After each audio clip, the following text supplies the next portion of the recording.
Hello, everybody. Welcome to Nintendo Pow Block here on the Boss Rush Network. This is episode 342. I'm your solo host this evening, Corey Dirrig. Ed had to work. Everybody else is busy working, doing other things. So you just have me. We were planning on doing kind of like our initial impressions of Tears of the Kingdom tonight, and I'm still going to give mine because I'm here and that's the big story of the week. And I think it would not benefit us really to not at least talk about the game, as it is the first week since the game's been out that we've recorded and done something. So yeah, it's been a weekend full of Zelda, and didn't really get to play as much as I wanted to, but who has, right? Even if you played all day and all night and didn't sleep, did you really play as much as you really wanted to? Not sure you did. So I don't know how long this episode's going to be, but it's going to be I'm going to say a significantly shorter episode, just because it's just me. Hi, hello. If you're just joining us, welcome. Yeah, so Tears of the Kingdom, it's out finally. 6 years and 2 months after Breath of the Wild debuted on the Wii U and Switch launch day. It's exciting. I'll get to that in a little bit. We're going to cover a few things today as well. I'm going to save some questions for Ed when he comes back, and Daniel and whoever else wants to come on and talk about Tears of the Kingdom. But for now, Snacktendo. Do I have to do what Ed does? Snacktendo. Ed's the personality, the big boisterous personality. I'm the guy that comes in and kind of brings him down a little bit, for better or for worse. Who knows? Anyways, for Snacktendo, I did go to Casa del Rio. No, I did not. I lied. We went to Chipotle. I remember I had a burrito last night. And it was actually pretty good. I got that new chicken that they're offering right now. It's very good. It's very, very good. Had that brown rice and the grilled onions and green peppers. Very tasty. Very delicious. Chips and the corn salsa. Can't go wrong there. It was very delicious. But we also celebrated Mother's Day quite a few times this weekend. On Saturday, we went to my parents' house and celebrated with my mom. She had a big breakfast spread, as she usually does when we go over there. It's full of egg and cheese quiche and sausage, maple sausage, and some bacon and waffles. Pretty much everything that is terrible for you, but also delicious. No biscuits and sausage gravy, though. That's a staple. That's my favorite breakfast food, by the way.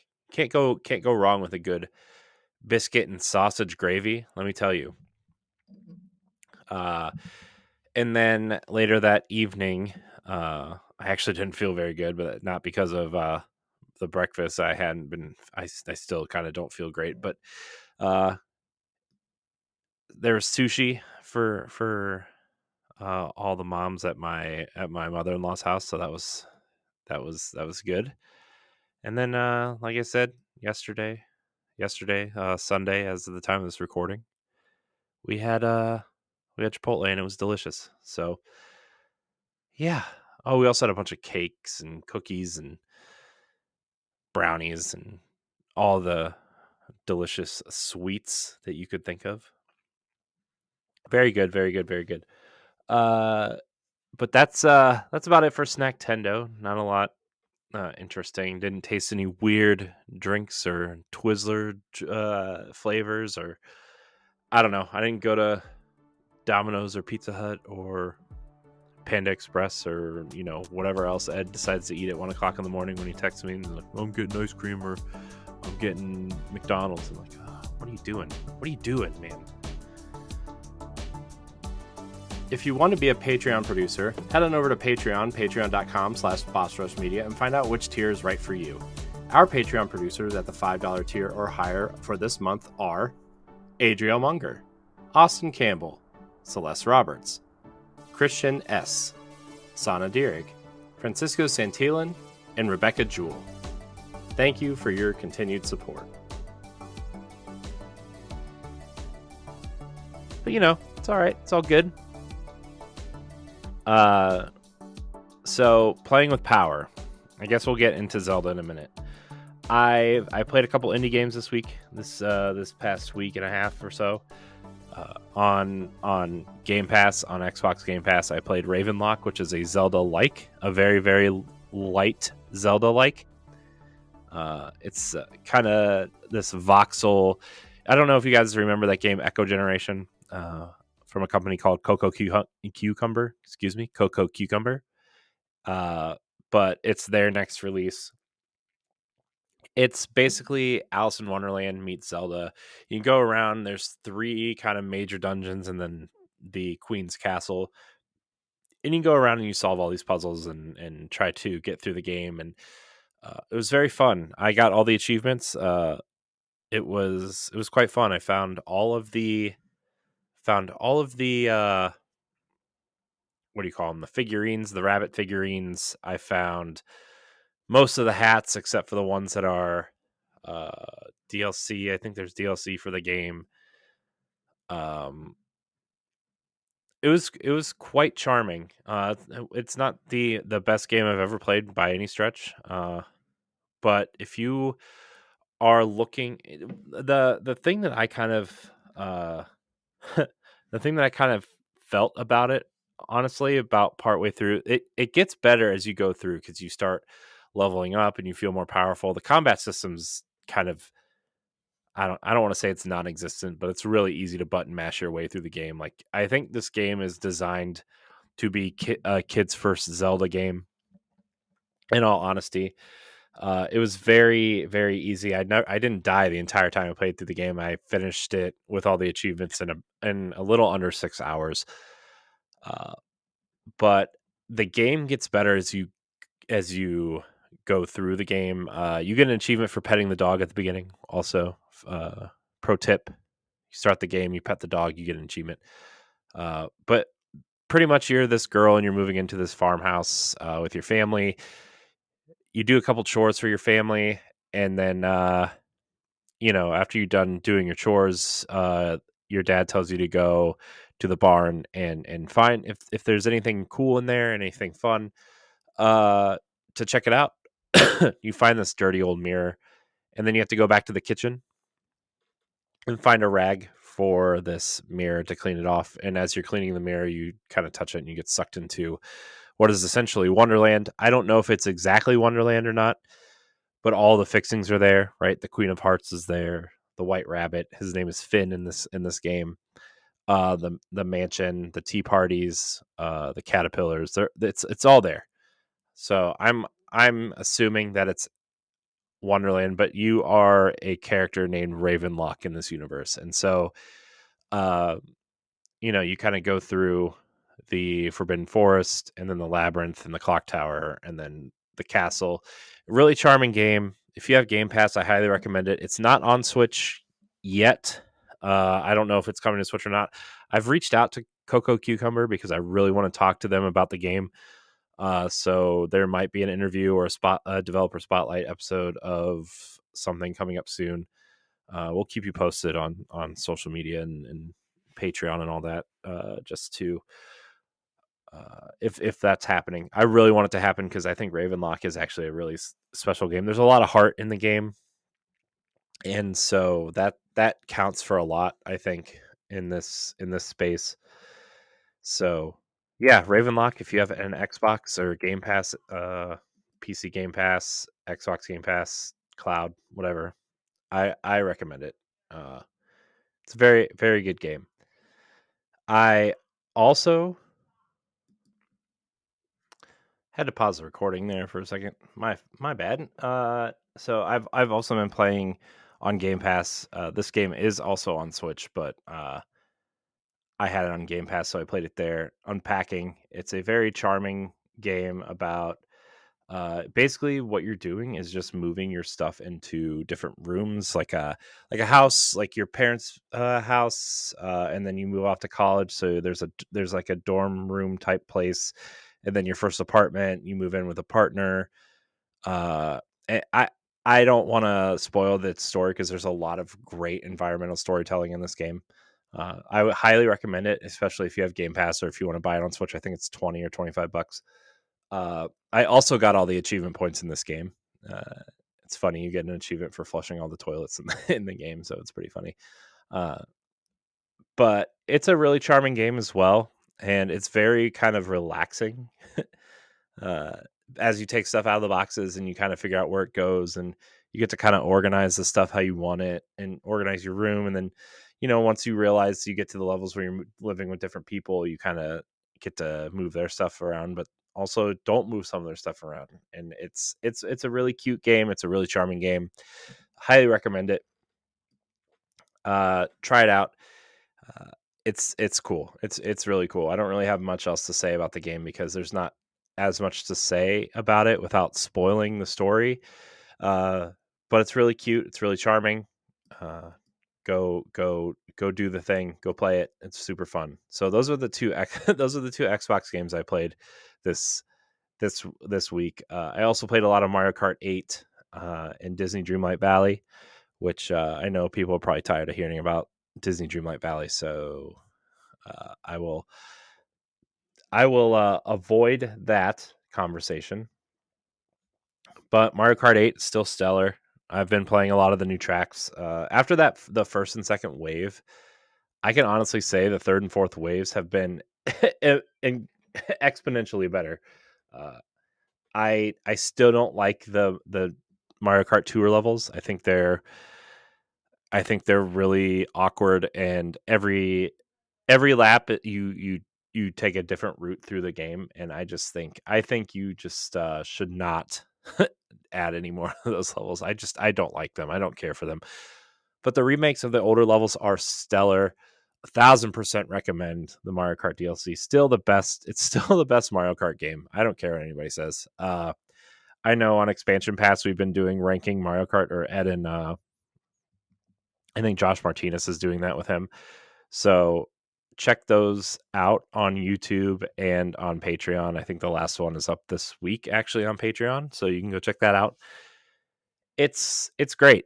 Mario Kart 8 is one of the best games I've ever played by far, and it's really fun because my kids are starting to show interest in video games, and my daughter has actually been looking forward to playing Pokemon Let's Go Pikachu, which I don't have the full game. I do have the demo, and she's just been running around the Viridian Forest, I think is, and just catching all the Pokemon in there, and she's having a blast. I'm actually charging my launch Switch, and I'm putting a few games on that version to on that console to let her play. Sorry, I'm updating some stuff and it's super loud.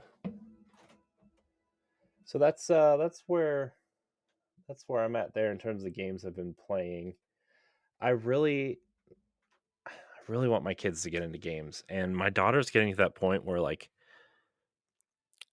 I think she's the right age to start paying attention to games, but I don't know if she's going to be super into it. My son, on the other hand, he'll watch or touch anything that you put in front of him. So he seems more of a candidate for the gaming stuff, but also who knows? We'll figure it out. I also have the controllers, the Switch controllers for NES, SNES, and Genesis. So we're gonna we're gonna plop them in front of some of them classic games at some point real soon, and see if they take hold. Because I started playing Tetris and boxing and Super Mario Land when I was maybe a little bit older than my son. I was 3 when I got my Game Boy. I remember it distinctly, and my daughter is going to be 5. So we're gonna try. We're gonna do the thing. Also, I just realized that there is chocolate all over my hat up here. Cool. Just ignore it. It's fine. Uh, I need some new hats, you know? That's that's gonna be next on the list, I think. A new hat, one or two. We'll see. We will see about all that. But I know everybody just wants to hear about Tears of the Kingdom, so we're gonna talk about Tears of the Kingdom, everybody.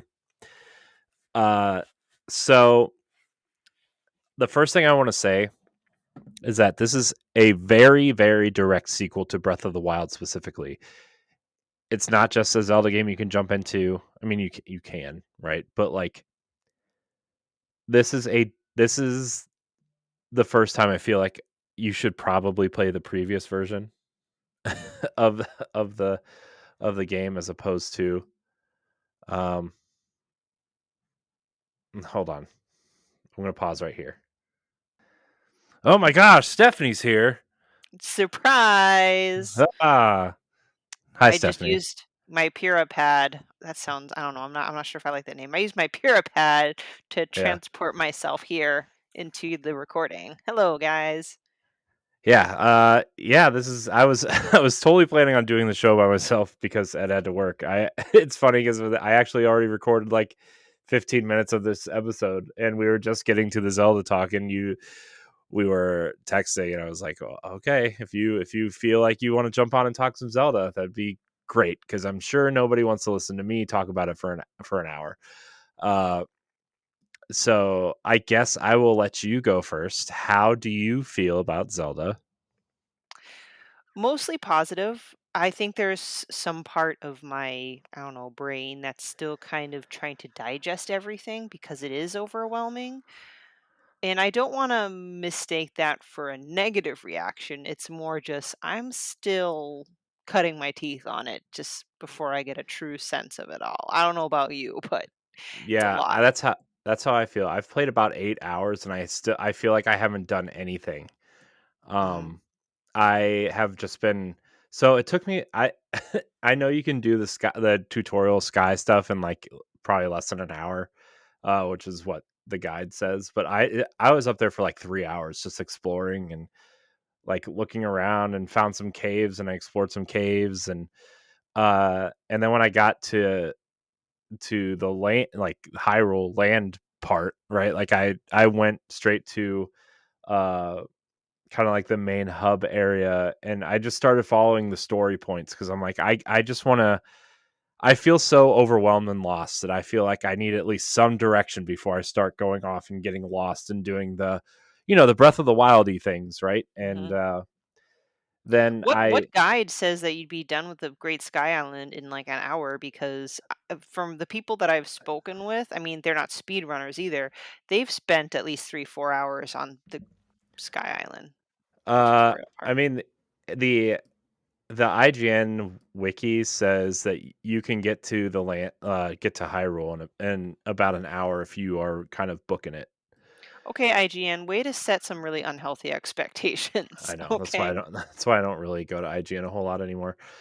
Uh But can but can we just start though at the beginning though? The beginning was really yeah, what so light spoilers. We're going to try to stay a little bit spoiler free just because this is our book club game for the next 2 maybe 3 months. Mhm. Uh but yeah, so the opening is really different from Breath of the Wild, right? Cuz in Breath of the Wild you just kind of wake up as Link and you run out of the cave and then it's like the world is your oyster. Go do, Right. go pick up sticks and eat apples and You have whatever. no memory, but something happened 100 years ago, which in itself at the time was a very cool and interesting premise. I don't care about the Mhm. people who criticize Breath of the Wild for having no story. I actually Mhm. found it very interesting. Not something that you could do twice and get away with, but I liked it. But yeah, this is very different. The fact that they didn't have the official title screen show up, it just said, Nintendo Presents, and there's Mhm. that heartbeat. I'm like, oh my Mhm. gosh. Yeah. In the very this this game like even like down in the caves, right? Like the game kind of opens up if you've watched any of the trailers where Link and Zelda are walking underground, right? That's kind of the opening. Uh and like even the music that's playing is like very very Twilight Princess esque, which By the way, side tangent, bone to pick. I tweeted out, I'm very upset that the Wolf Link amiibo does not give you a wolf companion. No wolf companion. It just You gives you tried 10. it? Yeah, I did. I've tried every amiibo like 5 times. They're all What does it give you? it just gives you like a bunch of raw meat and a chest because Oh. it gives you the twilight. I think it gives you the Twilight Princess fabric for Mm, the mm. glider, which is like that's fine, but like man, so disappointing because I use the wolf link. Used the wolf companion in Breath of the Wild the entire game. Why Seriously, the not, entire right? Like, I don't see yeah. what's the down it's not like you can super meta the game with the Wolf Link amiibo. Yeah, and I am one of the people who played through Twilight Princess all the way through on the Wii U and leveled up my wolf companion to 20 hearts. So like he wasn't just like a 3 heart, you know, and gone, Aw. right? Like he was like there the whole time. And the fact that I feel kind of like lost without it cuz it would like hunt things for you, it would go pick up items for you. It would help you fight enemies and now I'm like I don't have that I don't have that safety net of a partner to help me fight some enemies. Do But you think it's because we won't get too much into it again because of, I don't know, book club stuff, but once you start, um, ticking off the main objectives and then you get, the runes, I'll just say, you have mhm. companions, quote unquote. Yeah, So I mean that's maybe that, yeah, I mean that probably has a lot to do with it to be honest with you. Uh but still, but it would have been still, cool. yeah, it's just I know a lot of people probably didn't play Breath of the Wild with the Wolf Link amiibo because they probably didn't play Twilight Princess, which was the only way you could get it for a while, I think. I think they did end up selling it separately. Uh but you know, I played the game that way and it like I feel really lost. I feel really lost without it. Uh I actually feel really lost in this game because even though like I recognize certain parts of the world, it's still different. Whether there's a shrine or like the red glowing holes or one of the blocks that takes you back up to the Sky Islands. It's very I don't know. I feel way more overwhelmed right now than I did when I started playing Breath of the Wild for some reason. No, S- I feel right there with you. That's why I tried to like center myself and think about the beginning part of the game, the opening, because I'm like, we're gonna mhm. be revisiting that. Yeah. So, but it was definitely one of my favorite opens of a Zelda game. Yeah. Dehydrated Ganondorf was incredibly awesome. The way hmm they did his voice all dried up and stuff. Now he mentions the imprisoning war, which I was like, okay, Nintendo reaching back into their timeline, quote unquote, and history of events.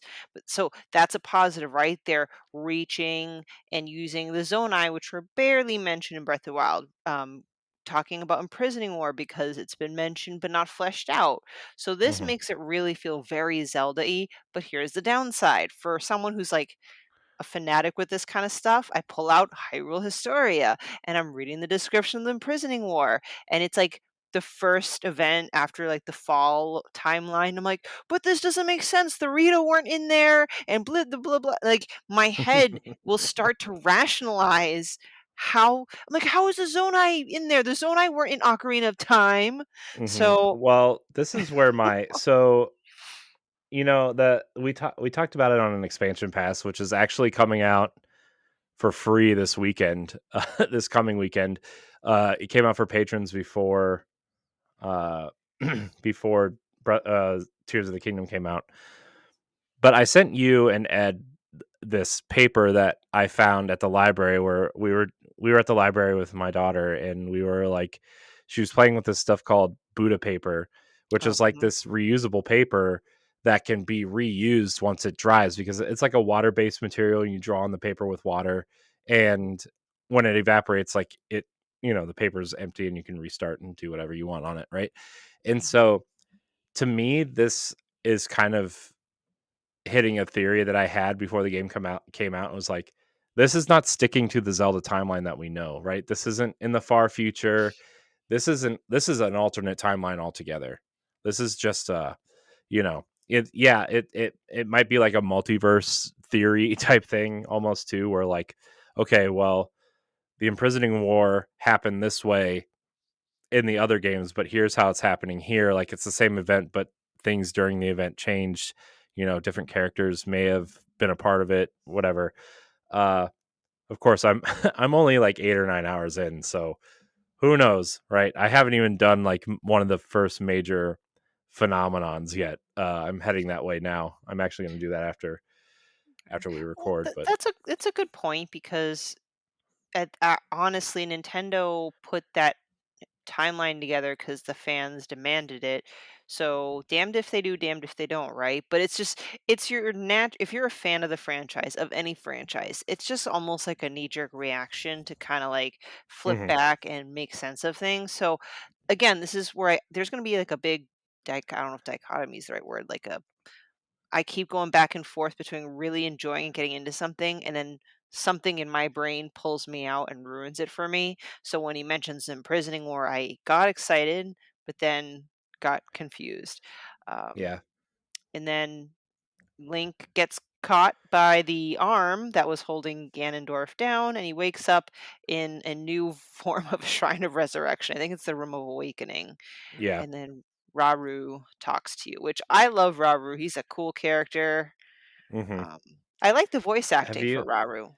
have you done the first Impa quest yet? No, I haven't gotten to Kakariko actually. No, it's not in Kakariko. It's just in the world. I Oh found no, I like haven't. I found her when I was on my way to the first phenomena, and I ended up doing her quest first. Man, you didn't do that yet? Oh my gosh, you got to No. do that. All right. There's like a huge, there's like a huge, and I thought this was like a side quest thing, Mhm, but let's just say I found the first, what the equivalent of memories were in the first mhm, game. I mhm. found the first one. Well, I think it's the third one, but my first one. Huge, huge story spoilers. Also confirming another Something. theory I had All right. that I'm not going to Okay. spoil here. Whereabouts is Impa so I can at least head in that direction when I get off the So, podcast? uh, when you when you go towards the castle, Mhm. like from I guess where you landed originally, I guess, from what's that? Lookout. Look out. Something. Yeah. Yeah. Uh, you walk towards the castle, and you're gonna go left, and there's just a random guy on the side of the road with a red exclamation point, and Mhm. he's like, "Oh, you should go see Impa," and then it like Impa's quest pops up, and then Okay. it's gonna tell you to go to the right, and so you follow the path and you find Impa, and you gotta build like one of the flying machines and take her up in the sky, and she shows you some things, and then you come back down and you have to find something for her, and that will unlock a memory, and it's incredible. Okay. I was shocked, but also really excited because I predicted this like a year ago. All right. I'm And so doing this as soon as I get off the podcast. Like, see, this is what I'm saying. It's funny because Breath of the Wild is open world. Like you can tackle any of the divine beasts in whatever order. But I almost felt like the way Nintendo set up the game, I felt a natural progression. Like, okay, Mhm, you wake up, Great Plateau, get off Great Plateau, go to Twin Peaks, Kakariko, Kakariko, Hateno, then technically the Zora, but you don't have to. But that, you know what I'm saying? Like, there's, I felt it. I could be wrong. I don't know about you, but like for me, it's like literally whatever you want, and that's where I'm like, I don't mhm. know. Yeah, that's where I'm at. So I'm like, my thing was like I'm following the story beat stuff, and then I would go off track to go do shrines and stuff. That's actually how I found the guy on the side of the road. I was heading towards a shrine, Hmm. and then I was like, "Oh, well, he has a thing. I'm just gonna stop and talk to him." I thought it was like a side thing, like, "Oh, go pick some apples for me and bring them back or whatever." Hmm. And it was no, it was just a major quest, and I was like, "Oh, geez, this is cool." Uh, Nice. But man, I want to just like, I can't wait till we do book club because that's the first thing I'm talking about. all right, Uh, I'm gonna make sure I definitely do it then. uh, I'm But also I'm also so for book club we decided to get to like do like what one of the phenomenons. right, the great I almost said Great Plateau. See, Sky Island and one of the phenomenon. It depends on where we all are by the time we record because Mhm. what I kinda texted you, like, I don't want anyone to feel rushed in Mhm. progressing, but maybe I'm probably the most rush one, maybe you as well, because, like, we have kids. Other people might Mhm. not have kids. And then, like, other things, other factors, so we're I'm thinking one phenomenon. Yeah. Beginning and then one phenomenon. Maybe the next one will be, like, the rest of the phenomenon. I don't know, Mhm. depending if we do 2 or 3. Yeah, I'm heading towards the one in the Northeast right now. Which one's Uh, that? Is that I Elden? Or I whatever? think yeah, I think it no, it's the well, yeah, I guess it would be. It's the I'm heading towards Death Mountain. Nice. That's where I wanted to go at So, first because Death Mountain looks terrible, like, something really messed up happened, but uh-huh. they pointed me towards Rito. I'm like, "They'll probably have the beginner shrines there," so I'm like, "Ah, fine, I'll go," and I think I'll do the volcano next, but I'm totally getting ahead of myself. Let's Could we talk about just the main, like, gameplay mechanics? Let's talk about the Mhm. abilities. Yeah. Well, before we even get into that, Okay. I just wanna say I can't I can't believe this game is running on the Switch. Like, Yeah! it looks great. I haven't had any real frame rate hiccups. There's been like there was this one part where I caught the entire uh grass area on fire and killed like 10 enemies at once and I saw some dip there, but like this game looks much sharper than Breath of the Wild. I even turned Breath of the Wild on. I was like, I don't remember Breath of the Wild looking this good. And I turned it on, and it definitely doesn't look as good as Tears of the Kingdom. It's sharper, the colors are brighter, it doesn't look as washed out. It does nothing to do It's with the like, OLED, right? No, Okay. I haven't played it in handheld mode at all. I've Oh, only okay. been playing on the TV. Okay, so that's good to know. I do agree. Even when I put, because I've been playing handheld, unfortunately, a lot. But when I put on the TV, I do agree. I definitely felt like it is better in imagery. It is sharper, and yeah, the only times I've ever saw a dip in frame rate was when I was in handheld, which I would expect, right? Mhm, And it's very minor, like the flags in the distance. They're like stop mhm. motion movement, but other than that, like I've Yeah. had no issues, and I'm like perfect. I don't know how they did it, but they did. Yeah. I mean, NVIDIA also I don't know if this tech is in the Switch or not, but they a lot of their tech does, like, prioritize frame rate stuff, so, like, Mm, things that are closer to you will be yeah. like, that frame rate will be prioritized. You see it a lot in Metroid Dread, actually, where, like, a lot of the game in the foreground runs at 60, where a lot of things in the background run at 30. I didn't Uh, know that. Well, that makes yeah, sense. S yeah. So, yeah, I'm really happy because I think a lot of people were worried, like, at the sheer size and scope of the game, like, this is how many years old hardware at this point? Like, how outdated it is? I mean, Nintendo's got that down. I don't know how or why, but at least we don't have to worry about. I hate to say it, and I'm not singing Nintendo's praises out of Nintendo bias because Nintendo has their own crap. But Nintendo definitely has a way of releasing games that are near perfect, and we're not Uh, counting Pokemon other than well, that because it's the yeah. Pokemon company. Yeah, I just like I don't understand how you get something like Breath of the Wild, which is like granted, you can't mess up Zelda. Like it's your it's your like flagship franchise outside of Mario, right? It's like Mm, your prestige franchise. You yeah. can't mess that up. But like you look at something like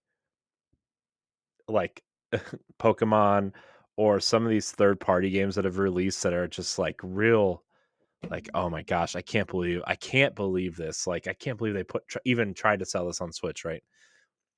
And you look at you look at Breath of the Wild and Tears of the Kingdom, and you're like, the Nintendo nobody knows the Nintendo's hardware like Nintendo does. Yep. And I mean, that's granted, okay, you could say that about Sony too, right? But like I I can't believe the game runs this well, looks this good, plays this good.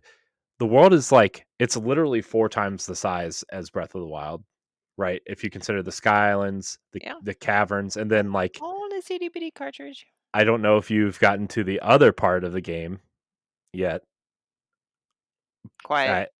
I but I've been there's to Skylands, the regular ground level, and I've just entered one underground cavern.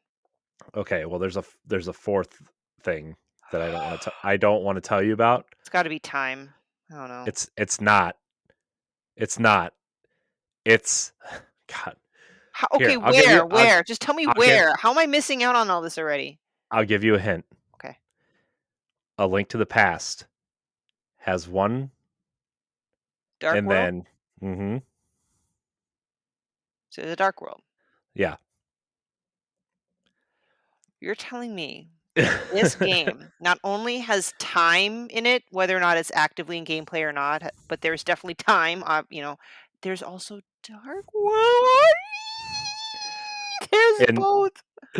I and love it. it uses the entirety of the Hyrule map. Now, granted, it has its own like it's not as fully featured, right? Right. It's just not. But it has its own puzzles, it has its own shrines, it has its own thing. How see, this is where, like, I do get a bit frustrated because, like, how am I already missing such a huge aspect of the game? Well, you know the big red pits? Yes, that's what I'm talking about. Yeah, Go down there. yeah. Is that what you're talking about? Uh-huh. Okay, then yeah. Well, that's what I meant by cavern. I Oh, apologize. oh, okay. There Yeah, yes. apparently there's like and granted, I just heard this on a podcast. I haven't exactly done the whole thing, but like they were talking about how this dark world version has like its own shrines and it's totally like a world you can explore and you have to use the light Mhm. seeds, Yeah. the bright seeds to light it up so you can see your way around the world. And I'm like, "Oh my gosh, there's too much in this game." This game's massive. Yeah. Like, just thinking about how massive this game is, like, I think of games like Assassin's Creed Odyssey, The Witcher 3, and how big those worlds are, and this game is, like, that big and maybe bigger. I don't know. It's just You know what I wish? And this is a want, not a need, right? I forget. Must have came in the DLC of Breath of the Wild where you can track where you went. Mhm. Kind of wish I had that for this because it was so much. I wonder if it'll be added later. Mm. Uh, yeah, I don't know. I wonder I wonder if there'll be DLC for this game. I was thinking that the other day. Uh Yeah, Well, I'm not sure, but uh let's talk about the new powers yes. because I want to say I think the biggest mistake for me at least was playing a little bit of Breath of the Wild before this game came out because I wanted to familiarize myself with The the mechanics. map again and the Mhm. mechanics and like some of the mechanics are the same, but all the powers are different. And the way you utilize those old powers now are encapsulated in items that you find throughout the world, right? Like the bomb plants Mhm. and the fire arrows are now like you pick up the fire plant and you attach it Mhm. to the arrow now and like everything is based around the fuse mechanic and the master hand mechanic now, right? Ultra hand. Yeah. What Yeah. I say, master hand, ultra hand. And yeah, and the ability to like go through the ceilings of buildings and caverns and stuff is is hilarious. But like, I think it's really cool. Like when you go up through the ceiling and it takes you to like that astral plane, and you're kind of Mhm. swimming through this blue Yeah. pl- It's plane of funny because I'm like, existence. who the heck thought of this ability? But I love it. I'll admit, I actually really love Ascend a lot. Yeah, it saves a lot of time for climbing too. If you find a cave and you just want to ascend to the top of the place, as long as there's something above you, you can get to it. And a lot of the shrines I've found I've had to use that mechanic. Uh, Mhm. and it's I always forget that that mechanic exists, and I'm like running around looking for a ladder like an idiot for 5 minutes, and then I'm like, oh, I guess I could have just ascended. Well, here's something that this is where when we've been texting where I feel stupid. I am an idiot. Like Ultra Hand, I feel like is probably the most, I wouldn't say important, they're all important, but most used, heavily used. Hmm. And I feel like I'm back in grade school and can't draw inside the lines because I can't get nothing to connect together straight. It's always like crooked or sideways and things are always falling off. And then I get super frustrated. And I know it's a me problem. It's not a game problem, it's a me problem. I don't have this patience. And when like you flip, you click the button to rotate things, it just like auto rotates and I'm like, ah, oh Right. gosh. Yeah. It's yeah, and I'm getting I feel dumb too because like I keep going to rotate something and I'm mixing up my left and right my left and Yeah. right trigger buttons and I'm like, "Oh no, I don't want to use it. I want to rotate it." And so I find myself doing that a lot. And then I'll try to attach something to something and I'll press B instead of A because Oh, it's yeah. the buttons are Dude, wrong. Uh and so I'll like release it and like a balloon will just fly away and I'm like, "Oh god, come on." Trying to attach it to this raft so I could float to the top. Come on. I know, and I see all these, like, short clips on Twitter of people doing these brilliant things, and I'm like, "Wow, could not have thought of that." Like, there's, it's just a simple Korok thing where you reunite the friend with the other Mhm. friend, and it Yeah. seems simple. There's a Korok at the bottom of a cliff and a Korok at the top of the cliff. I'm like, "Oh my gosh, this is so easy." So I put 2 balloons on a rafty thing, and then at first I used, like, the dragon heads, but it didn't go high enough. So I did the dragon heads again, but with a rocket. But it shot me up so high and so quickly, like by the time I got to the top of the cliff, the poor Korok already plummeted back down to the bottom. Mhm. So I'm like, I am stupid. I'm pretty sure someone thought of how to solve this in like 2 seconds, and I gave up. Let me tell you what I did before I jumped on to record. I had so while my kids were taking a bath, I was like, let me jump on and like try to at least inch closer to Death Mountain. And so I'm walking and I see this Korok on the side of the road. He's like, I need help. I'm like, okay, what do you want? And his friend is on the other side of this lake. So I'm like, okay, there's one of those like bird planes. Yep. And so I attach him to the bird plane and I'm like, no, first I put on one of the, like, the fan things, right? Yeah. And the bird plane is in a position to where it can't go forward. I'm like, Yep. "Okay, well," I'm like, "I need to find a runway. Let me build a runway. Let me see because there's boards lying around." I find a rock find a rocket. Find a rocket laying in the rocks over on the side, and, uh and I attach it to the bird plane Oh and then I no. put the fan, like, kind of underneath it, Mhm. so it's like I'm like, "It needs a little bit of lift before the rocket," and I'm like, "I'll just send it that way," and then when the my battery pack runs out, which is a thing, by the way, there's, like, this battery pack that you have to manage when you build stuff.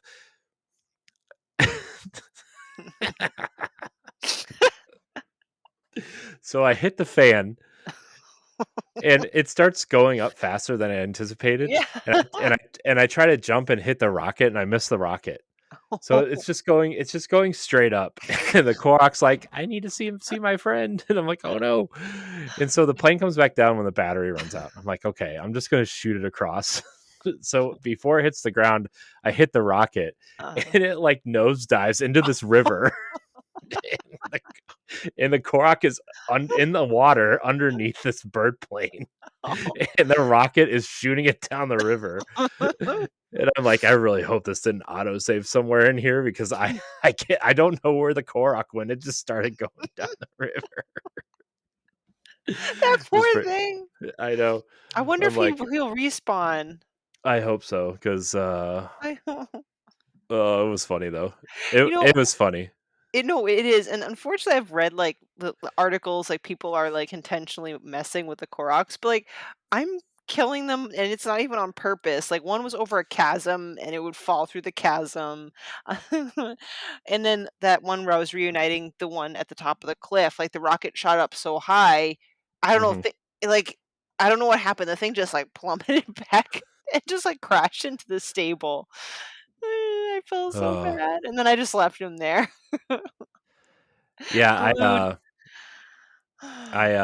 yeah, the building mechanics is definitely not my strong suit, but the Koroks are funny. Have you seen the have you seen the Korok crucifixions on the on Twitter where they're like No. people are building crosses out of like trees on these and they're putting them on these wagons and there's like they're building these wagon trains and they're sticking a Korok to each one of these crosses and I'm like oh, and they're setting them on fire and riding them down the road.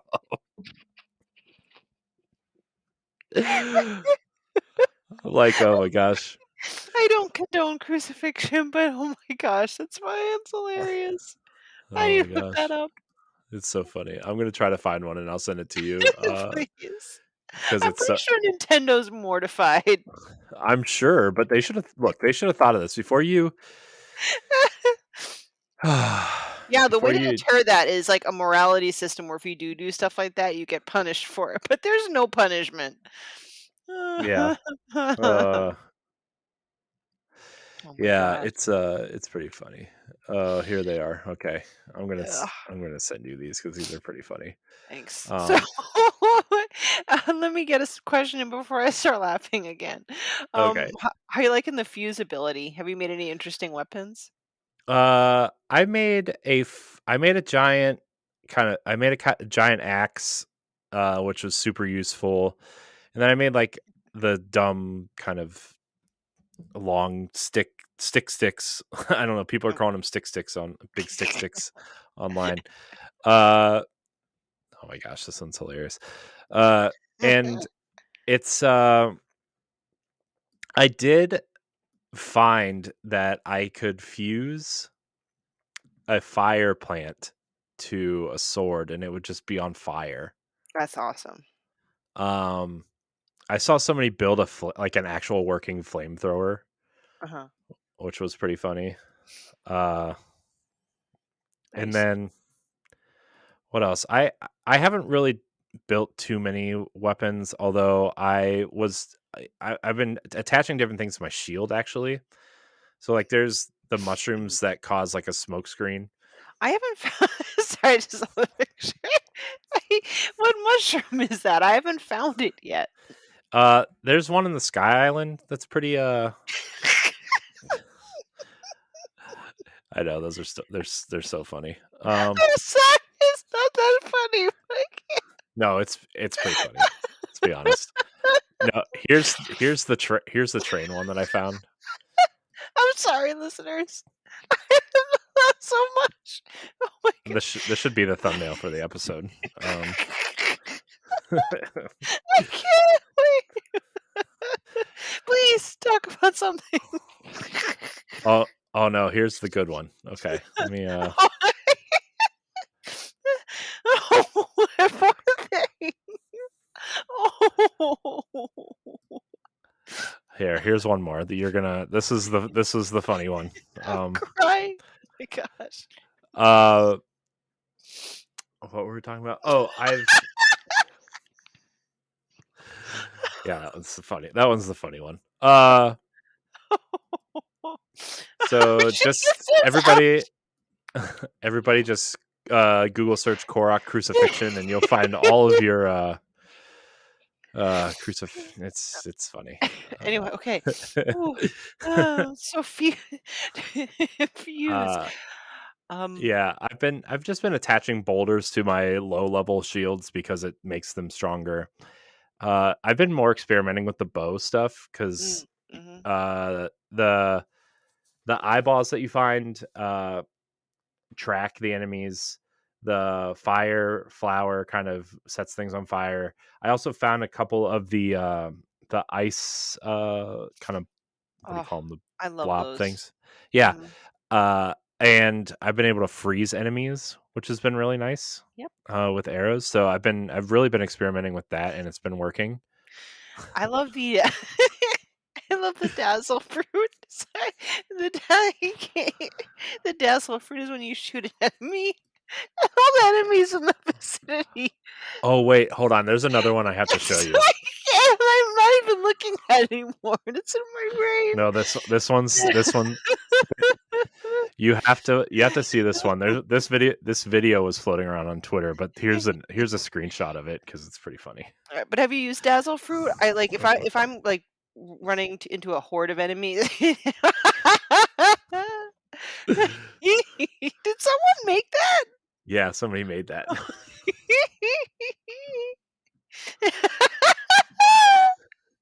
Yeah, it's pretty funny. How? How? I don't understand.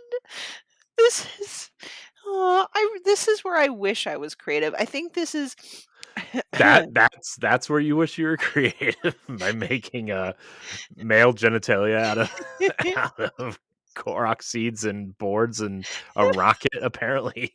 that explodes at the end of the video. The video is much funnier than this screenshot. So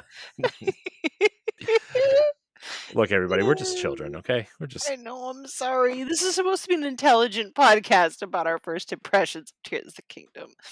Um, yeah, I haven't really been satisfied with my weapon comment. I don't know. I just like was hoping I could get something super strong, but I'm starting to get there. Like for example, when you're in the sky, you can hit a lot of archipelagos when you hit like the light research tower and you fly up. There's usually an archipelago around there, and there's also mhm, a massive construct, which looks like a big blocky Minecrafty mini boss. mhm. Those are fun, actually. I like fighting them, and when you beat them, you get these cool like razor blade attachments. I've been using that. Or the boss bokoblins, they have like the Mm. really powerful stuff on their heads. So, you know, Yeah, I've been avoiding those enemies until I can get more heart pieces. I have a lot of the upgrade stuff. I just can't find. Is there a statue you can pray at in the town? I haven't found any yet. Now, granted, I haven't been to Hateno or Kakariko, but I haven't found any. So I always have to teleport back to the freaking sky Mm, and go to that one. And that's why I'm like, I'm almost at 8 now, 8 of those orb things. I'm like, I'll just bulk do them. yeah. But Okay. no, Yeah. I guess I didn't really think to go back to the sky. I was like, I just forget the sky exists sometimes. Man, this world. I wish I wouldn't have played Breath of the Wild because I probably put like 3 or 4 hours in to Breath of the Wild just running around the world. Probably over the last like 2 weeks just to refamiliarize myself with the game, and it was a terrible decision. mm, You know, yes, I recommend you play Breath of the Wild before you play Tears of the Kingdom, but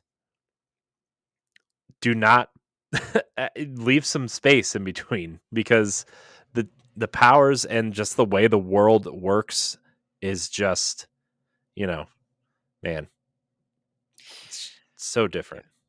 Yeah. So you've been mostly traversing like regular Hyrule and not going back up to the Sky Islands a lot? Yeah, I've only been back to the Sky Islands once, and that's because when I found a tower and then it updated the map and it gave me the Sky Island maps to that. So I went up and looked at them for a little bit. I ran around and did some stuff, and I went back down because I'm like I'm gonna come back up here later, Mhm. so I'm just gonna finish my story quest, and then I got sidetracked again. But that's actually how I found the Impa quest, uh, that's how I finished the Impa quest actually, because like these pictures are so funny. I gotta close my Oh, no, messenger I'm not even window. looking at 'em, it just, like, comes into my brain now, sorry. Oh boy. Um, was gonna remind me of, speaking of, like, trying to get stronger before you tackle more enemies, like, I'm terrified of any base that erupts with a Talus, I'm like, "F that," and I run Mhm. away, and I really wanted to fight it, but I saw my first Gleeok, and it was an ice Gleeok near the Hebra Mountains, I'm like, "That looks so cool," but I knew that I was going to die if I tried because I only had, like, 5 hearts, so Right. Yeah, ugh. there's a ton of things I want to do before. I mean, if I was playing this like I was playing Breath of the Wild, the first thing I did in Breath of the Wild was go and unlock all the towers that I could at least. And then I did the shrines around the towers, then I would move on to the next tower. But I feel like I have to play this game differently because of book club. So like I'm trying to be more efficient in what I'm doing. And like I keep zooming out of the map and it's really bothering me that I can't see the whole map. But I I think like overall my impressions are super positive. I I can't believe that this game makes Breath of the Wild kind of feel like a relic now, Mhm, right? Because Breath of the Wild was such a great foundation for this open world style Zelda game, right? Like you go wherever you want, the shrines were great. My biggest complaints, they've addressed my biggest complaints, right? Where dungeons are now in the game, confirmed. I haven't been to one yet, but they are confirmed. Be in the can I game. speak to that real quick? I won't Yeah. make it super spoilery, and everyone has their own opinions, and I've only done 1 dungeon. but the one dungeon I did do, the atmosphere is cool. Like, so it's not like the same Sheikah Divine Beast structure, same thing. Like, it actually had its own theme. Mhm, Love the boss fight. Like, I love the fact that they bring back the boss.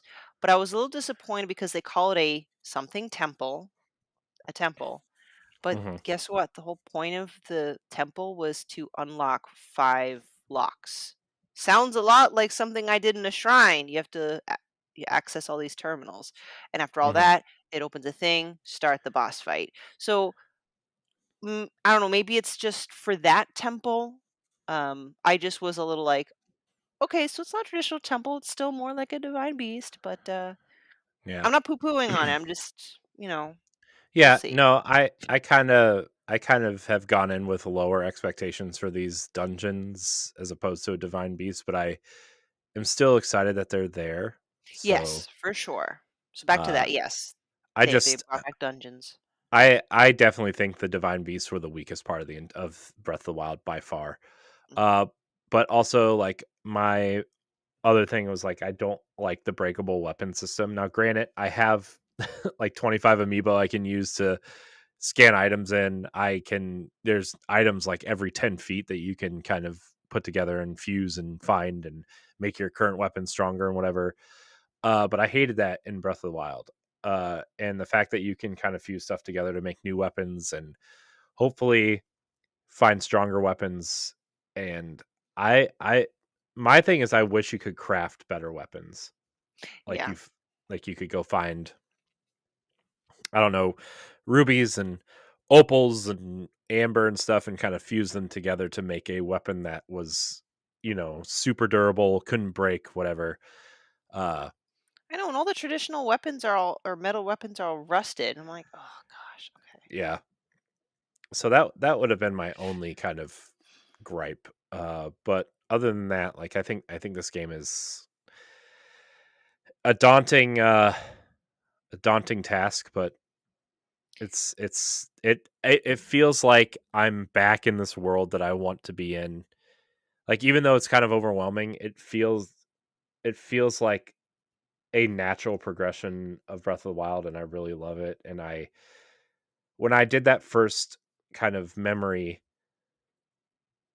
it felt like, okay, this is this is a continuation of what you remember.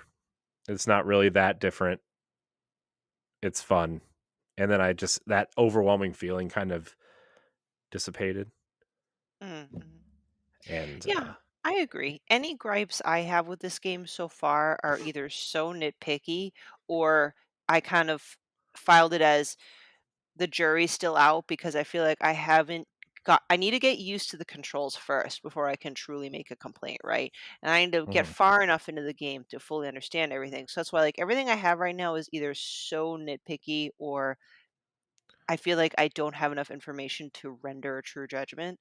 Um and it's funny, I wrote a banter about it that's going to release tomorrow. I do have to say that Tears of the Kingdom is an extension of Breath of the Wild, but Nintendo's done it in a way where it keeps it completely fresh. So I'm not saying that as a criticism, but if you look at just the opener, for example, you start off in an isolated area, Great Plateau, Great Sky Island. You wake up after getting severely injured, Shrine of Resurrection, Room of Awakening. You have a dead person that's guiding you, mhm, Raru and old man king person, and you have 4 shrines to access main part of the world, and then you still have shrines. Now, they managed to do it differently by completely changing up the gameplay with the abilities, and, like, everything is, like, flipped upside down, so on one hand, it is an extension of Breath of the Wild, but for some reason, Nintendo was able just to make it just freaking fun, that's all I can say. mhm. Um, yeah. Yeah, it's so funny how they said so much of this started out as as DLC for Breath of the Wild. And it's like, Mm. oh man, I still think that this is going to be a trilogy of games. I still think there's going to be one more after this. I don't know, man. What else can they add to the world? Holy I cow. mean, you go to a new world. That's the third game, right? Like the next Nintendo console will be we'll give them a chance to kind of do more, I think, in a world where that we haven't seen yet. And also, like, when you have someone like Monolith helping you build out the world, Mhm. um, which for those who don't know, Monolith is the Xenoblade Chronicles 3 developer, or Xenoblade Chronicles series developers, and they did the kind of helped uh, Anuma's team build out the world and fill it with things and make it feel lived in and stuff. So Mhm. yeah, it's Tears of the Kingdom. Yeah. A lot of It's the stuff that I really love are the smaller details, not to keep rattling on, but hmm I think that's what makes it my what I really like about it. Like Link humming actual Zelda songs while he cooks. It's hmm a tiny detail, but it's a awesome detail. The return of old enemies, like I've seen likes and they're disgusting, but I love hmm them. yeah. I haven't seen a Redead yet. I just know they're in there. No spoilers, but the boss that I fought is like a play off of an old boss that has been seen in the franchise, but obviously they kind of hmm make it new again. right. Um, Question: have you seen in a cave like a pool of this gloom, but it's got like hands, like floor masters reaching out of it with eyeballs on it, and they chase you around? Because hmm those are fast, and it took me out quickly. hmm I didn't find him in a cave. I found him in like a castle ruin. Oh gosh. And I was like, I found a chest in there, and I went into the castle, and like all of a sudden it like got real dark, and then I just see these hands like start chasing me. I'm like, oh my gosh, and I climbed out the window and ran away. But like, scary. I know. So this is where I'm like, am I being dumb again and not fighting this in a clever way? Because that moved fast. I'm like, get out, get out, get out, get out. Yeah, yeah. I can't wait for the piggyback guide. Is that what it's I called? know. Piggyback? I pre-ordered it already. Yeah. The hardback one. Yeah. I did the soft cover, but the hard cover looks amazing. Oh my gosh, it looks so good. But yeah, so overall, the expectations have been exceeded as far as first impressions are concerned. It's beautiful. The hmm sound design is great, in my opinion, at least. Gameplay is fun, uh, and gives us a lot to look forward to.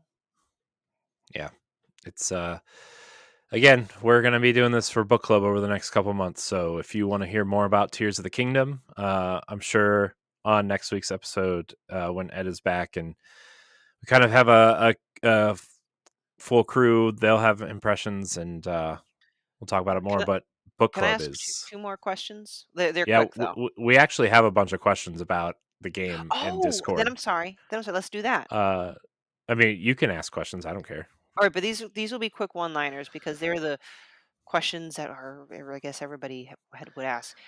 Now that we've started playing, do you, in your opinion, feel like A, the game is worth the 6 years that it's taken in development? I know their COVID was involved. And do you think it's worth the $70 price tag? Yeah, I mean, I think I'll see the $70 price tag doesn't bother me because It doesn't I either, mean, but I hate when people bitch about it. I mean, I oops, know sorry, I'm not supposed to swear. I don't Can I you? don't care. No, I don't care. Uh, I mean, you lived through the N64 era when games would cost 80, 90, $100. Yeah. I paid $99 for Tony Hawk's Pro Skater 2 on the Nintendo 64, right? Like that was a real price at Walmart and I saved up all summer for that game. Uh so like yeah, when GameCube games were $50 and Wii U games were $60 and Switch games are $60 and now, the premium titles are $70. Yeah, I still don't think that I think there are games out there that are probably worth $100, right? In terms of the content that you get. Like you look at something like Red Dead Redemption 2 or The Witcher 3 and how massive those games are and the production values in those games, or Horizon Forbidden West and like how just massive those games are. Those games could probably, like, if people weren't the thing that ruins that too, right, is games like Fortnite and Apex and games like that are like free to play and like Mhm. you only spend $5 here, $10 here, $20 here, and you don't think about the overall cost of what you're spending, Yeah. where you're actually paying, you know, maybe 150 or $200 over the course of the time that you played it. I mean, I buy Destiny every year. Guess what? The expansion, the 4 seasons, the dungeon pass. Like if you buy that all separately, that's like $140. But if you buy it all together, it's $100. And so like I spend I spend at least that on Destiny every year, more than that with like the armor sets that come out every season. Uh, some of the ships and sparrows and all that kind of stuff, all the cosmetic stuff in Destiny, right? That stuff all costs real money. And so like yeah, a Zelda game that's complete at $70, and maybe you'll get an expansion pass later that's like $30 or whatever, and maybe you'll spend over the course of the lifespan of this game $100 on a game like this that I'll easily spend maybe 100 or more hours in. Yeah, I'm fine with the $70 price tag. Yeah, I'm glad you said that because I'm in that same camp. I even thought Breath of the Wild might have been worth a $7 price tag because Hmm. A, people forgot how much games cost in the past. B, if you look at Xbox and Sony first party titles, I mean, they've already crossed the $70 threshold. Hmm. Like, are y'all stupid? Like, it's fine. Plus, It's fine.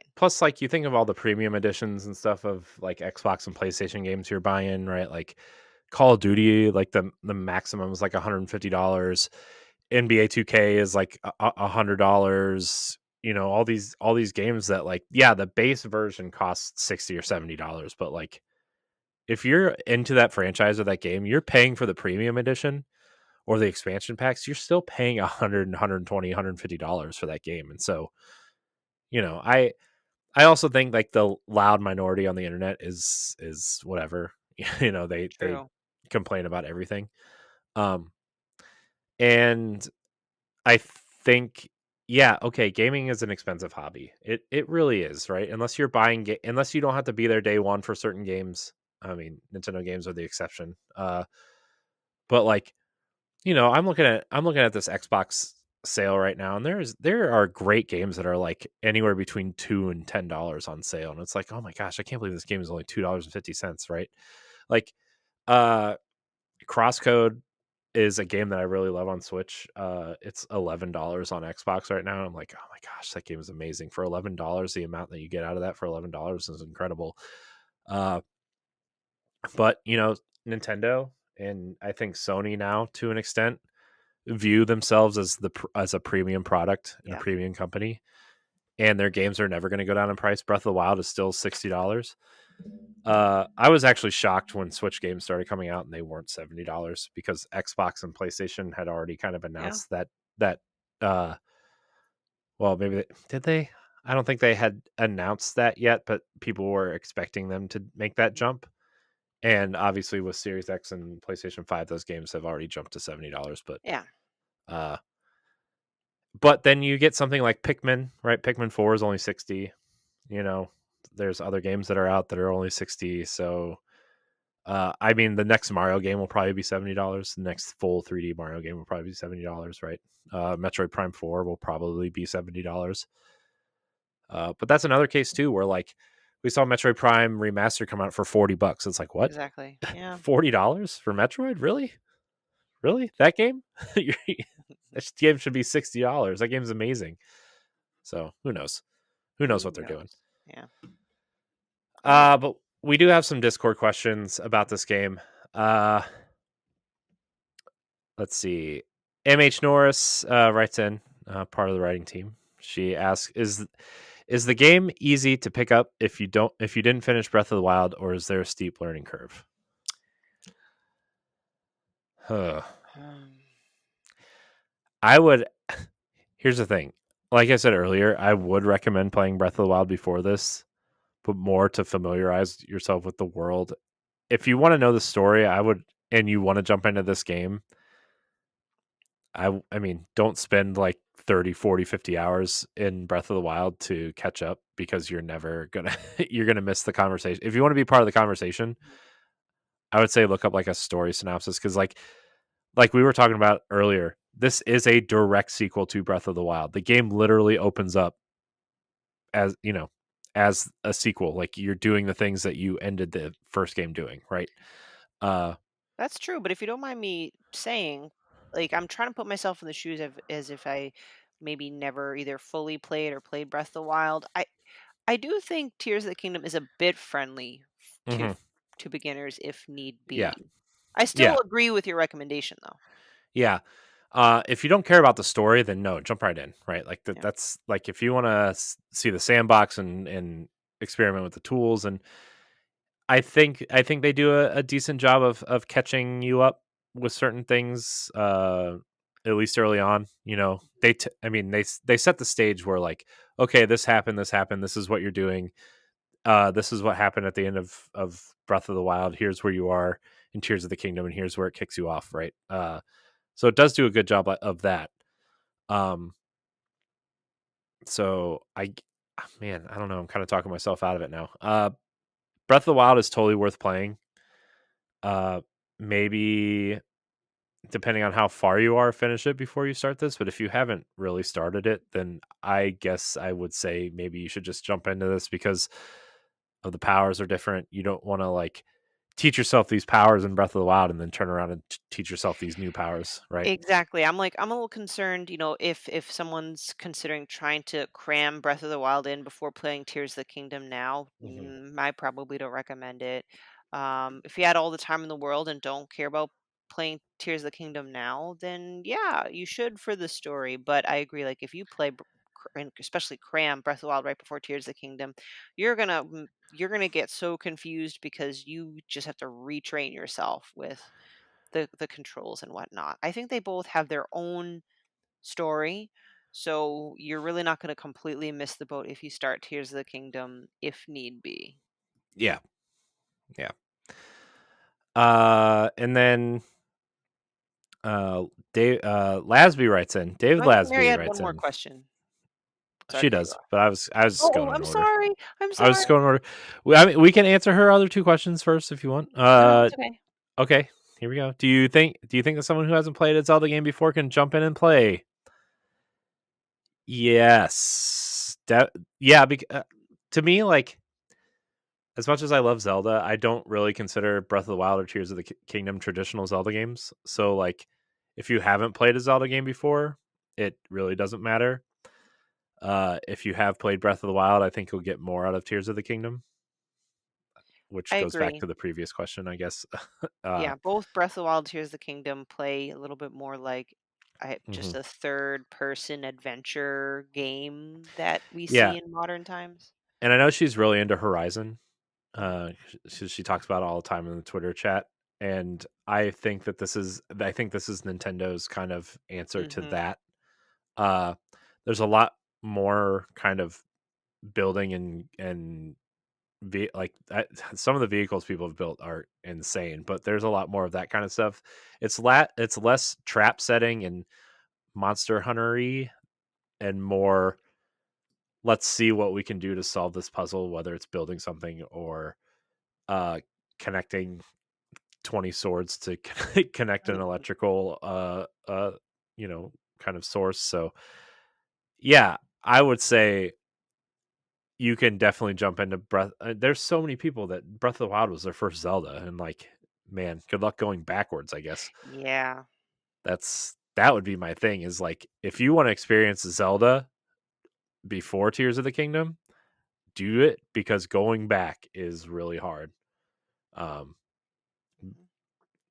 so I guess that would be 100% agree. yeah. And let's throw the standard. What are your favorite and least favorite parts so far? Uh, I Well, guess my I'll let you go favorite part first. is still the opening. Like I can't shake the opening from my I, head. I know. I love Zelda in this universe. Like I love Zelda in this universe. She's amazing. Like she's incredible. Oh Um, yeah. I'm gonna. I expect to see great things from her throughout the yeah. game. For least favorite, again, it's just kind of I'm an impatient player, so to speak. So the fact that you need to take the time to create stuff, Hmm. and create it right, and then and Y- again, it's a me problem. I don't hmm. have that creative spark to make a gigantic vehicle that is perfectly shaped and functional. Yeah, I would say this game definitely tests your patience. So, um, I think we were talking about this earlier, Stephanie, when we were texting about it. Um, this game definitely encourages you to slow down. a Mhm. little bit and think your way through things instead of just kind of brute forcing your way through things. And granted, you can definitely brute force your way through things if you level up correctly and do the shrines to level up before you go through and do certain things, but like there are certain things you really have to think about the puzzle stuff. Like there's a shrine I found where like I had to I don't know if you found the shrine yet, but there's a ball and you have to get it around all the way around this room through these kind of roller coaster tracks, but you have to Oh, mhm. build like specific, the first one you just roll it down the track, right? But the second one you have to like, okay, well, the roller coaster track is wider than the ball, so how do I build a Yep. contraption for it to kind of go down and and then the third one, you actually have to build like some sort of housing unit and attach it to a single rail to send it down. And it's like this whole entire thing of just being man, you really have to think about some of the stuff. And these are like the beginning shrines, right? These are the shrines that are Yeah. kind of around the starting point. So I imagine they only get harder from here. Or like the balloon shrine where like you have to float the balls to the top of this Oh, mhm. kind of maze type thing, and it's like, oh my gosh, I gotta like build this Yeah. hot air balloon contraption. You have to be really good with your spatial awareness, which is Hmm. not my strong suit. So that's why for me it's a weak point, not necessarily the game itself's weak point. Hmm. Just thrown out there. Yeah, I actually really like the shrine puzzles. I think those are I do think the shrines are kind of my favorite part of these games. Mhm, I actually find I wouldn't say my least favorite part, but a part that I really struggle with is actually the combat and combining things to mhm. uh solve different combat puzzles because sometimes the combat can be like a puzzle too, and you have to be Yeah, not only active in fighting these things, but you have to like, okay, well, I need to know where this item is so I can attach it to my bow, and then I have to wait for this enemy to do this. And there's a combat shrine that actually teaches you how to do certain things, right? Or uh, one of them is like, okay, well, this enemy has a shield, and you have to wait for it to attack to do this certain thing, and then you can do like the press Y to do a powerful attack, and uh, some of the combat stuff is that's what I think is most challenging, actually. So, you bring up a good point because now that I've collected a lot of items, and we get a lot of mhm, items through amiibos too, when I'm drawing my bow, an arrow, and then I want to attach something, I sometimes have to flip through like 30 or 50 mhm, things to get yeah, to my item. I'm like, mhm, oh gosh, like this is a lot of scrolling. And then there's a yeah, lot of options. I'm like, oh, fire, ice, dazzle. Like, I don't know. right. And I mean, to get to the game's credit, the game does pause when you're like kind of Yes. floating through your items so you're not like trying to scramble around or hiding to pick an item to attach to your bow or your sword or whatever. But like, it's still when you're in the moment and you're like, I gotta scroll. Uh, That's another thing too. If you don't have the Zelda amiibo, I do recommend buying like a third offhand kind of card pack because it giving you items really helps. Like Yeah. I got a shield that was like 4 times more powerful than my wooden shield. Got like a plus 16 shield from an amiibo, uh, and plus 10 sword, and it was like, oh my gosh, this is Wait, super what helpful. amiibo was that? I want to use that amiibo. Uh, I don't know. I have almost all of them except the Majora's Mask and the Skyward Sword one. Uh, Man, I only get rusty broadswords. Anyway, yeah, it was what was it? It was a long sword, but I don't remember exactly what it was all called. good. Um, then I attached a rock to it and it made it like plus 17. I was like, yeah, this is awesome. But uh all right, Lasby writes in. He says, "What do you think the enemy type variety in Tears of the Kingdom after how bad it was in Breath of the Wild?" Much Um, improved.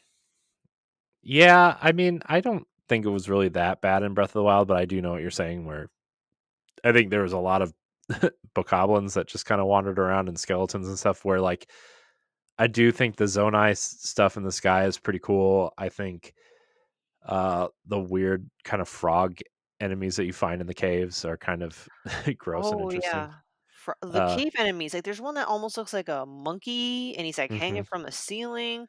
yep, Really unsettling. yeah, There's the likes that are unsettling. Then uh huh, the goopy hands that's unsettling.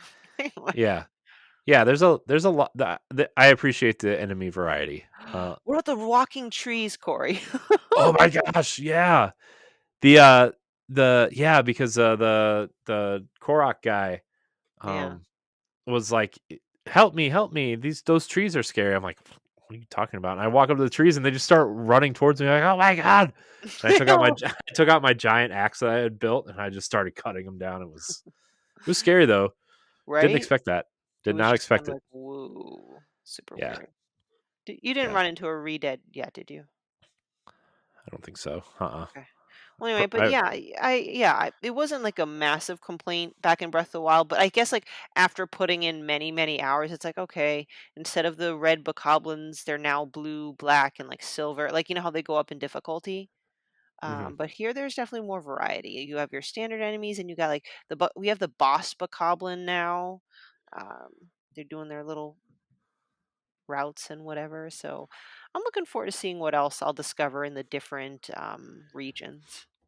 Yeah. I'm excited to get to certain regions that I spent a lot of time in Breath of the Wild and see how they've changed. So, I'm also biased too because they brought back a lot of old enemies. So like uh-huh. Nintendo brought back a lot of older, more traditional Zelda things and infused them into Tears of the Kingdom. Like you said, with the temples or dungeons, with the return of bosses, with the return of old enemies, Gleeok, likes, and stuff like that. So bringing in the older traditional Zelda stuff. Bomb flowers. I was like, "Oh, look, bomb flowers. What a nice little nod to the old days." Like it's nice. I hope we get bomb chews.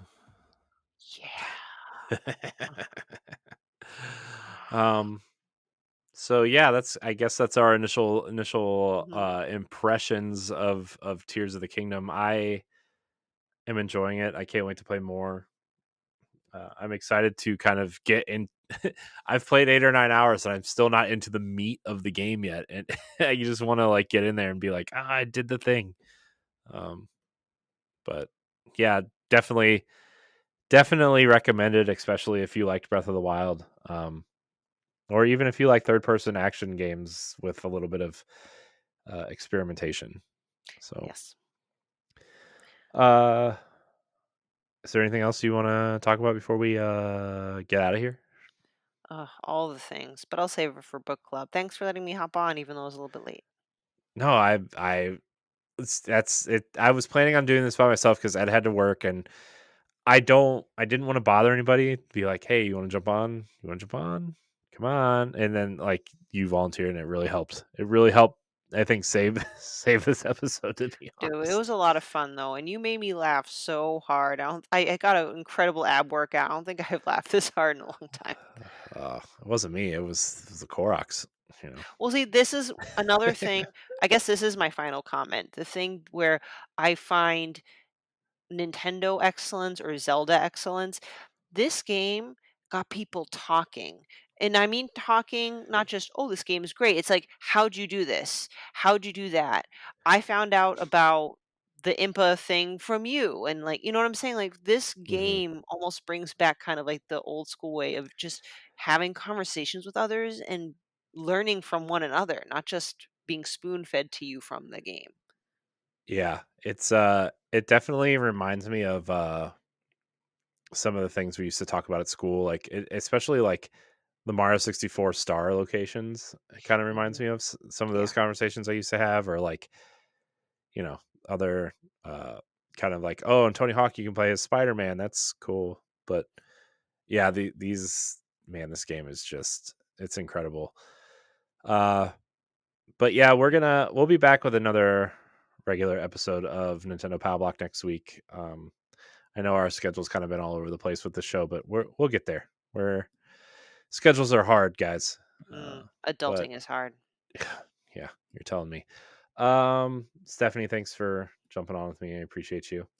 Uh, I want to thank everybody who wrote in. I want to thank everybody who watched or listened to this episode of Nintendo Pow Block. And Yeah. Thanks for listening to me laugh for 3 minutes in a row and being so patient. yeah, you can support the show on Patreon. You get early access to all of our podcasts and more. Just Do see it. which tier is right for you. Check out all our family of podcasts. Subscribe to the YouTube channel. I want to thank everybody for watching and or listening. Until next time, we love you. Goodbye. I love you. Bye. Nintendo Pow Block is a product of Boss Rush Media, LLC, and is recorded from our headquarters in Akron, Ohio. The show is hosted by me, Edward Varnell. My co-hosts are Corey Dirrig and Cordy Yikes. You can find Corey at I am Corey in HD on Twitter and Instagram, as well as hosting the Boss Rush Podcast and Tower Casuals, the Destiny Podcast. You can find Cordy at Cordy_Dice on Twitter, TikTok, and Instagram. You can find me at That Richard Cole on Twitter and Instagram. Follow Nintendo Pow Block on all social media platforms at Pow Block Podcast. You can also follow Boss Rush Media and Boss Rush Network on all major social media platforms. Join the Boss Rush Network Discord and Facebook groups to interact with other friends and fans. Visit bossrush.net for more great content and patreon.com/bossrushmedia to learn how you can support this show. Thanks for listening, and we'll see you next time.